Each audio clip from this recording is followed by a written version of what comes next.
신약성경 313페이지 에베소서 3장의 말씀입니다. 에베소서 3장 14절에서 19절까지의 말씀을 보도록 하겠습니다. 에베소서 3장 14절에서 19절까지의 말씀입니다. 같이 읽겠습니다. 시작. 이러므로 내가 하늘과 땅에 있는 각 족속에게 이름을 주신 아버지 앞에 무릎을 꿇고 비노니 그의 영광의 풍성함을 따라 그의 성령으로 말미암아 너희 속사람을 능력으로 강건하게 하시오며 믿음으로 말미암아 그리스도께서 너희 마음에 계시게 하시옵고 너희가 사랑 가운데서 뿌리가 박히고 터가 굳어져서 능히 모든 성도와 함께 지식에 넘치는 그리스도의 사랑을 알고 그 너비와 길이와 높이와 깊이가 어떠하심을 깨달아 하나님의 모든 충만하신 것으로 너희에게 충만하게 하시기를 구하노라. 하나님의 말씀입니다. 아멘.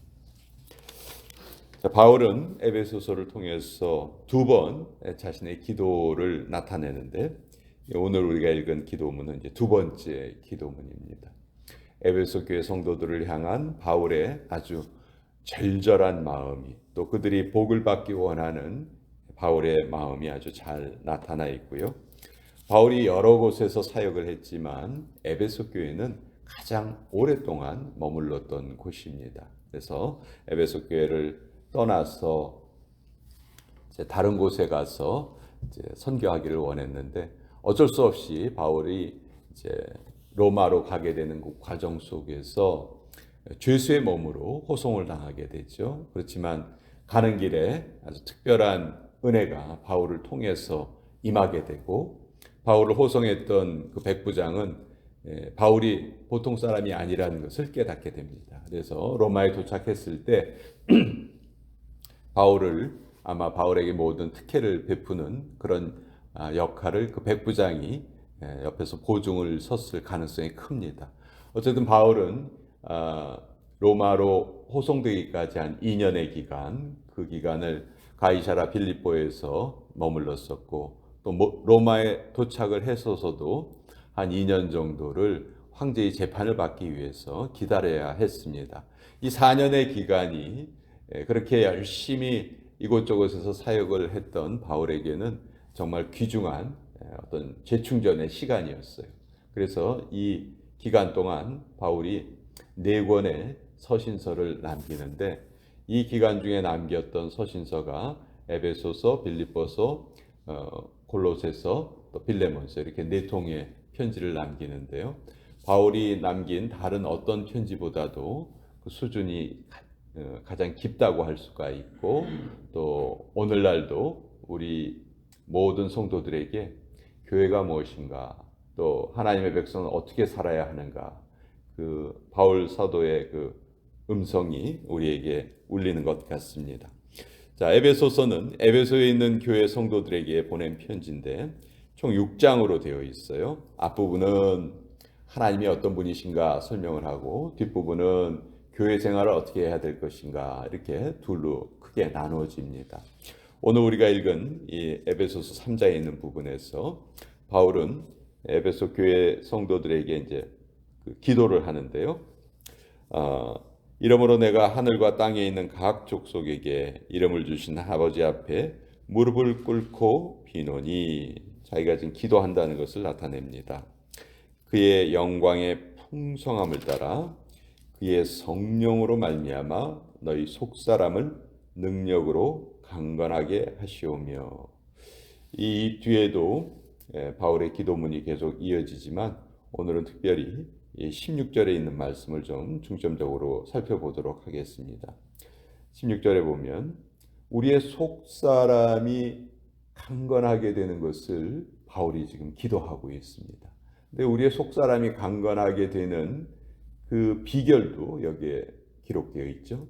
성령으로 말미암아 너희의 속사람을 강건하게 해주시기를 원한다. 바울은 겉사람, 속사람 이런 표현을 했는데 겉사람은 삶의 조건을 말하는 거예요. 뭐 외모도 그 삶의 조건 중에 하나겠죠. 내가 누리고 있는 것들, 그런 것들이 겉사람에 해당되는 것입니다. 그렇지만 바울은 겉사람에는 별로 그렇게 신경을 쓰지를 않아요. 대신 바울이 가장 관심을 가지고 있는 것이 바로 속사람입니다. 속사람. 속사람은 한마디로 하나님을 아는 우리가 하나님을 알게 되는 본체라고 할 수 있죠. 여러분 우리가 하나님을 믿어요. 우리가 하나님을 믿는다고 표현을 해요. 근데 우리의 겉사람이 하나님을 믿는 것은 아니거든요.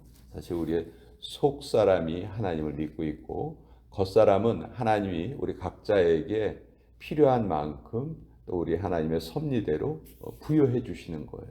그래서 우리 각자가 살아가고 있는 조건은 다 다르죠. 신앙생활을 함께하고 있다 해도 우리 겉사람은 다 다릅니다. 그러나 같은 것이 있어요. 그것은 바로 속사람이죠. 하나님을 알게 되는 나의 본체. 근데 이 속사람도 강건함이 있고 연약함이 있다는 거예요. 그래서 이 속사람이 계속 강건하게 자라는 것이 우리 크리스찬의 소망인데 속사람이 강건하게 된다는 것은 무슨 뜻이냐? 한마디로 하나님을 더 깊이 알아가는 거예요. 이전에 몰랐던 하나님을 더 깊이 깨닫게 되는 것이죠. 우리가 신앙생활을 한다고 하지만 처음에는 나와 하나님이 어떻게 보면 동역을 하는 것처럼 보여요. 내 인생에 하나님이 참여하셔야 되는 부분, 그렇지만 또 내가 해야 되는 부분, 이게 나누어져 있다고 생각하기 쉬워요. 그러나 하나님을 깊이 알아가면 알아갈수록 내 인생의 주인 되는 그 영역이 점점 내가 행사할 수 있는 영역이 줄어들고 전적으로 하나님께서 나의 삶을 이끌어 가시도록 내가 그것을 온전히 내어드리게 됩니다. 바울은 이것을 우리의 속사람이 강건하게 되는 것으로 그렇게 말하고 있어요. 근데 우리의 속사람이 어떻게 강건하게 되냐면 성령으로 말미암아 강건하게 된다는 것이죠. 성령으로 말미암아. 그러니까 나의 힘이 아닌 성령의 힘으로 우리의 속사람이 강건케 된다.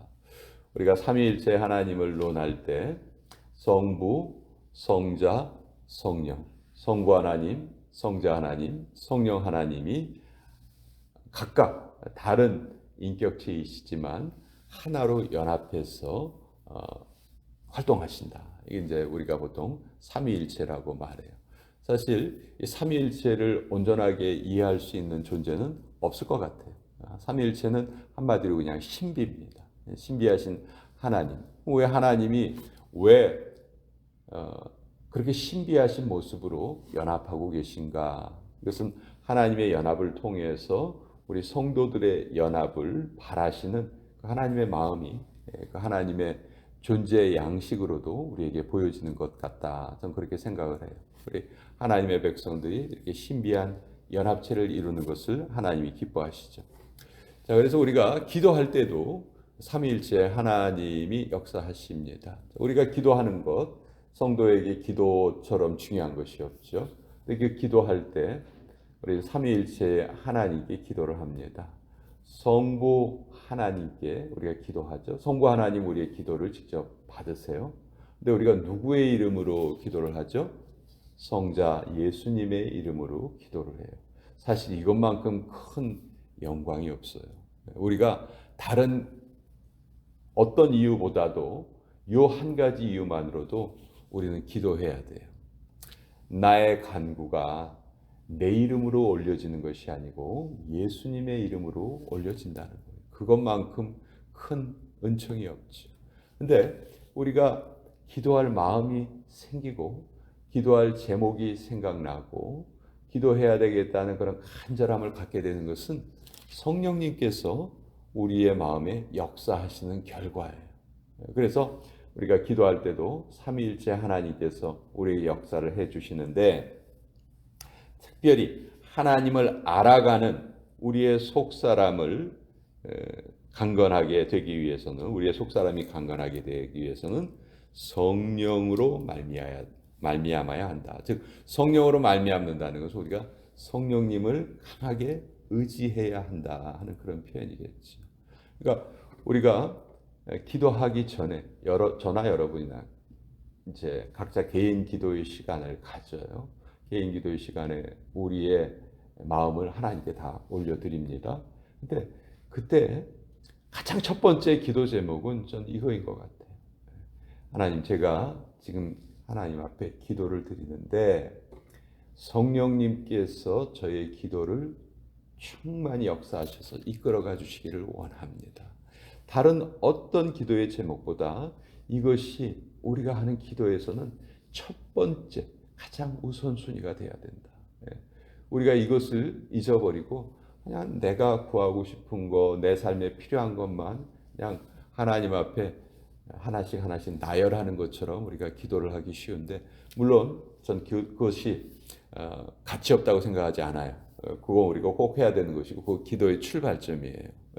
그런 우리의 부족함이 우리를 기도로 이끄는 원동력이 됩니다. 그러나 우리의 속사람이 강건해진다는 것은 이제 그러한 차원에서 머무르는 것이 아니죠. 그런 차원에서 머무른다면 하나님을 믿는 것이나 다른 종교를 믿는 것이나 아무런 차이가 없어요. 다른 종교 믿는 사람들도 열심히 기도합니다. 열심히 도를 닦습니다. 그럼 우리는 뭐가 다른가? 우리가 기도할 때에는 우리의 힘으로 우리의 필요를 나열하는 것이 아니고 우리를 이 땅에 보내신 하나님의 그 섭리를 깨닫기 위해서 기도하는 것이기 때문에 우리가 먼저 성령이 충만한 상태로 기도하기를 바라는 것이죠. 그래서 그것이 우리에게는 첫 번째 기도 제목이 되어야 한다. 그래서 영성 훈련은 여러 가지 복잡한 말이 많은데 그냥 딱 두 가지로 간단하게 정리할 수 있어요. 영성 훈련의 모파는, 그러니까 영성 훈련의 자료는 말씀이에요. 말씀. 하나님의 말씀이, 이 말씀이 우리에게는 양식입니다. 영의 양식이에요. 이 말씀을 먹음으로 우리는 자라나는 것이죠. 근데 이것을 내가 혼자 먹고 내 힘으로 소화시키는 것이 아니고 이것을 먹고 소화시킬 때 반드시 성령님께서 역사해 주셔야 이것을 올바로 우리가 받을 수 있다는 것이죠. 그러니까 영성 훈련이라는 것은 결국 말씀과 기도로 이 두 가지로 크게 나누어질 수 있는데, 하나님의 말씀 역시 성령님의 감동으로 기록되신 것이다. 성경이 그렇게 말하고 있고, 또 우리가 하나님의 말씀을 깨닫는 것도 나의 힘으로 깨닫는 것이 아니고 성령님의 도우심으로 깨닫게 되는 것이죠. 그러니까 이것을 통해서 우리의 속사람, 하나님을 더욱더 깊이 알아가는 우리의 본체, 우리 어떻게 보면 우리 나라는 삶의 본체죠. 본체, 속사람. 근데 우리 일반 사람들은, 우리 크리스찬들도 그런 실수를 할 때가 많은데 자꾸 그 사람의 본체를 보기보다는, 그 본체에 관심을 가지기보다는 겉모양에 관심을 가지기가 쉽죠. 어떻게 사는가, 용모가 어떤가, 어떤 지위에 있는가, 무엇을 누리고 있는가. 사실 그것은 껍데기에 불과하다. 성경은 그것은 질그릇이다. 언제 깨어질지 모르는 연약한 것이다. 그러나 우리가 소중한 이유는 그 질그릇 안에 하나님의 성령께서 임재하시기 때문에, 그 성령이 우리의 보배가 되기 때문에, 그래서 우리의 속사람이 더욱더 강해지고 그 속사람이 강건케 됨으로 말미암아 우리는 더욱더 깊이 하나님을 알아가게 되는 것이다. 그 기도를 지금 에베소 교회 성도들에게 바울이 간절한 마음으로 드리고 있습니다. 이번 2월달 우리가 다른 것에 집중하지 않고 우리의 속사람이 하나님 앞에서 더욱더 강건해지기를 원합니다. 우리 첫날서부터 이것을 기도의 제목으로 삼고 이번 한 달 주님 앞에 우리 간절한 마음으로 함께 나아가는 우리 모두가 되었으면 좋겠습니다. 자, 오늘 이